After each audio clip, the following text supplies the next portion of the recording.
Sophie Hardy and the Internet Implant by M.R. Dale, narrated by Leona Hall. Chapter 26, Back to Reality. For the next 5 minutes, Sophie, Clara and Yasmin were stuck in the shadow building. They remained on the shop floor, not knowing quite what to do or what to say. Clara and Yasmin were sat on the floor, legs crossed, playing with their fingers. Sophie was pacing the room, thinking about what King had written in that message. Had he really intended for the 3 girls to take over the defence of the world with the help of their teacher? That was basically what he'd said. What had King done with the other agents and Mr. Houghton? There was so much to process, and she tried to talk about it with Clara and Yasmin, but Clara still wasn't quite with it after her ordeal earlier. It seemed to have unearthed fresh scarring from the last few months, and Yasmin was more focused on helping her. As a result, Sophie was left to think on her own.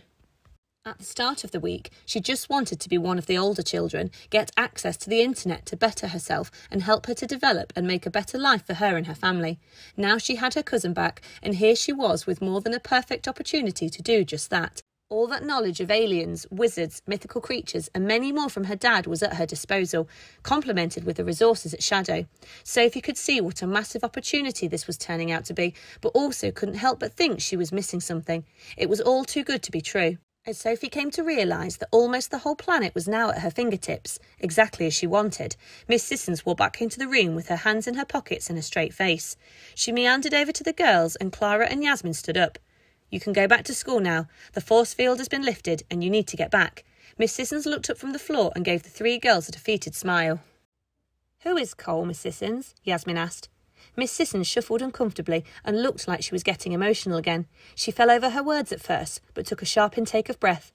"My husband." She looked like she wanted to go on, but couldn't. Clara suddenly softened to her again, like she had done yesterday. All that criticising her, arguing that she should have opened her messages, made Clara feel awful about what she'd done to her, and that it must have been so horrible for her to not be able to talk to her husband because of King and Nathan, all the while blaming herself. Before anyone else could ask anything, Miss Sissons explained to them that they really needed to get back to school as the day was about to start, and that if Mrs. Tabard found them all zoned out in Mr. Houghton's office, there would be trouble. "Tell Mrs. Tabard that Mr. Houghton has asked me to work in his office all day and that someone will need to cover my class." Miss Sissons had gone back to her teacher mode, and the girls respected her more for it. They all just nodded before Yasmin asked, "What are you going to do, miss?" Miss Sissons shrugged her shoulders slightly. She looked like a woman who was out of her depth. "It looks like I'm in charge of all this now. The safety of the world is in my hands. It's all up to me, and at any minute the mythicals could return or aliens could invade. We should probably try and prevent that from happening." Sophie frowned, but not aggressively. She knew her teacher better than that. "Doesn't that excite you, even a little bit?" Miss Sissons clapped her hands together. "Yeah, it does actually."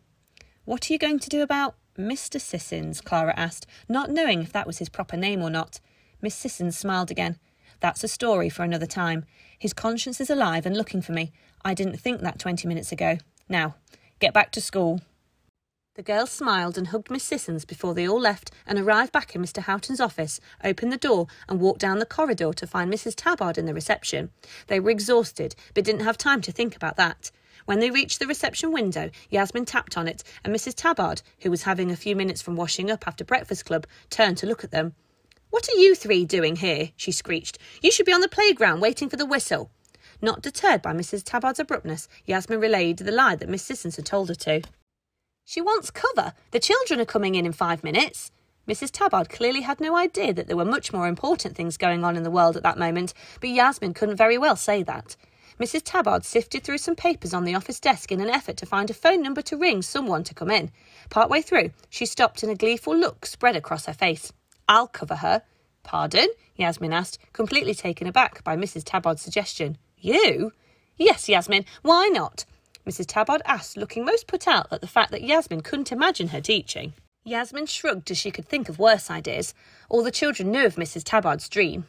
Mrs. Tabard looked through the window at who else was with Yasmin and Sophie. "Bets?"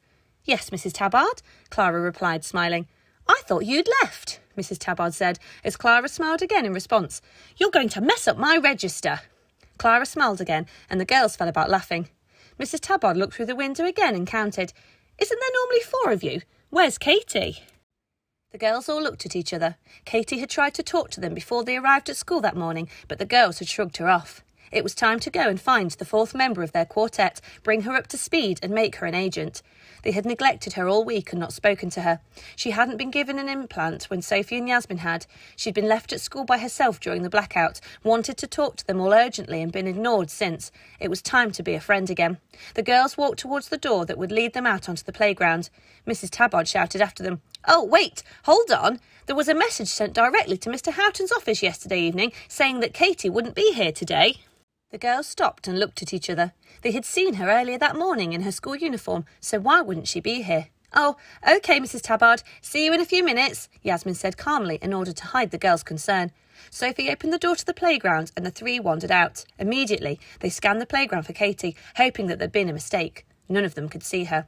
They walked down the stairs onto the playground, fighting their way through the parents of foundation children who still, even after a week, couldn't stop crying that their little babies were now off to school. They surveyed the playground and had to admit that Katie wasn't there. Before they could concoct a plan or begin to hypothesise about where Katie was, all three of them were faced with flashing red lights in the corner of their eyes. They all found a quiet area of the playground and zoned out one at a time. All three of them were met with the same message. "Girls, there is a serious problem here at Shadow. Get here, now. Miss S." "What do we do?" Yasmin asked. Sophie had already processed everything. "We can't zone out. Mrs. Tabard knows we're here, so we can't get out of lessons. School starts in about 2 minutes, and we haven't got any time dilators, meaning we can't help Miss Sissons, and we also have no way of finding out where Katie is." Sophie came up for air before the horrible realisation kicked in. "There's only one thing for it." "What?" Clara asked. Sophie replied with grave fear in her voice. "We have to go to school."